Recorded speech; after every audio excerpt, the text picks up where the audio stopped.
Baada ya mwamba Aziz Ki kusepa ndani ya kikosi cha Yanga jumla na kusaini dili jipya katika klabu ya Wydad Casablanca ya Morocco, mbeba mikoba wake mpya ndani ya kikosi cha Yanga Sport Club anatajwa kuwa Clatous Chota Chama.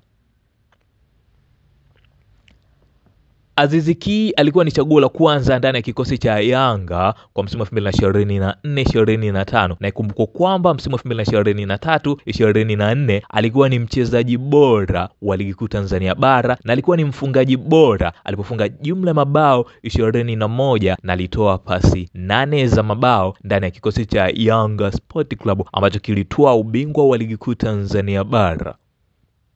Msimu wa 2024-2025 Aziz Ki alikuwa ni chaguo la kwanza na aliweza kumweka benchi Clatous Chota Chama ambaye alikuwa ni ingizo jipya ndani ya kikosi cha Yanga akitokea kwa watani zao wa jadi Simba.